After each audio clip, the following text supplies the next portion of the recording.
اور وہ ہے ہیومن سیکیورٹی، چاہے وہ کسی پولیٹیکل لیڈر کی ہو، چاہے وہ کسی پولیٹیکل ورکر کی ہو، وہ کسی جرنلسٹ کی ہو، وہ کسی سٹیزن کی ہو. میرے خیال ہے اس پہ ہمیں بہت یونیفائڈ ہونا چاہیے اور اس پہ کوئی کمپرومائز نہیں ہونا چاہیے. اور اگر اس پہ کوئی پولیٹیکل پارٹی یا کوئی بھی پالیٹکس کرنے کی کوشش بھی کرے تو ہمیں اسے بہت سختی سے رد کرنا چاہیے. میں یہ کہہ رہی تھی کہ محترمہ بے نظیر بھٹو کو 1993 سے القاعدہ سے تھریٹ تھی اور آخر کار ان کو جان سے ہاتھ دھونے پڑے. ہم کیوں نہیں اپنی اتنی بڑی لیڈر کو بچا سکے؟ اس طرح کی تھریٹ ہونے کے باوجود ہم کیوں نہیں ایسا کر سکے؟ وہ بھی اتنی لمبی ایگزائل کے بعد واپس آئی تھیں اور آتے ہی یہ حادثہ ہو گیا. اب اسی طرح عمران خان کو 2 منٹ کے لیے اپنا پولیٹیکل سمبل مت سمجھیں. وہ جو بھی ہیں ان پہ اٹیک ہوا ہے، اس پہ میرے خیال ہے ہم سب کو ڈیمانڈ کرنی چاہیے کہ جو پاسبل ہو سکتا ہے وہ ہو، جیسے ارشد شریف کے لیے ہم سب کہہ رہے ہیں. کیونکہ یہ جو سلسلہ ہے نا ایلیمنیشن کا اور اسیسینیشن کا، یہ پاکستان میں کچھ زیادہ ایزی لیا جاتا ہے اور اوپر سے ہم وکٹم بلیمنگ بھی شروع کر دیتے ہیں کہ جی شاید آپ اس لیے ایسے کہہ رہے ہیں، شاید آپ کو اس کا یہ فائدہ ہو وہ فائدہ ہو. تو ہمیں بہت سارے لیولز پہ بائی پارٹیزن ہو کے سوچنے کی ضرورت ہے اور یہ معاملہ ان میں سے ایک ہے. صحیح. این بی سی، مشیر داخلہ پنجاب نے جو یہ انکشافات کیے ہیں، اس کے بعد آپ کو کیا لگتا ہے یہ معاملہ مزید الجھے گا یا پھر ٹھیک ہوگا؟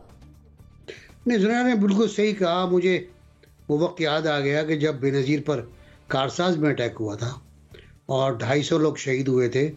بے نظیر بھی بال بچی تھی. وہ ان کے اوپر کا جو اپر ڈیک تھا بس کا، ٹرک کا، وہ بھی ٹوٹ گیا تھا. وہ نیچے گرین تھی اس کے اندر. اور بہت ٹپیکل تھا، بچہ بم تھا. وہ بچہ بم تھا. بم وہ باقاعدہ گود میں کسی کو دیا گیا تھا. اینی وے وہ بچ گئی تھی کیونکہ پیپلز پارٹی کے جالے تھے، انہوں نے سیکیور کر لیا تھا. لیاقت باغ پنڈی میں وہ ہو نہیں پایا. ان کا روٹ بھی چینج کیا گیا. روٹ کیوں چینج کیا؟ بہت سی چیزیں ہیں. اور وہاں بھی وہی الجھن تھی جو یہاں پر الجھن ہے. دیکھیں یہاں پر FIR نہیں ہو پائی، یہاں پر GIT اپنی رپورٹ پیش نہیں کر پائی. چیمہ صاحب بیٹھے باتیں کر رہے ہیں. وہاں پر پیپلز پارٹی کی طرف سے جو رپورٹ تھی، جو FIR تھی، وہ درج نہیں کی گئی. اس پر انویسٹیگیشن نہیں ہوا. بہت سی باتیں، بہت سی. اور پھر بے نظیر کا آخری خط جو تھا اس کو بیس نہیں بنایا گیا. اس کو بیس اگر بناتے تو شاید بات آگے بڑھتی. لیکن جو لوگ بنا سکتے تھے انہوں نے انہی لوگوں کو جن کا نام درج تھا اپنا ڈپٹی پرائم منسٹر بنا لیا.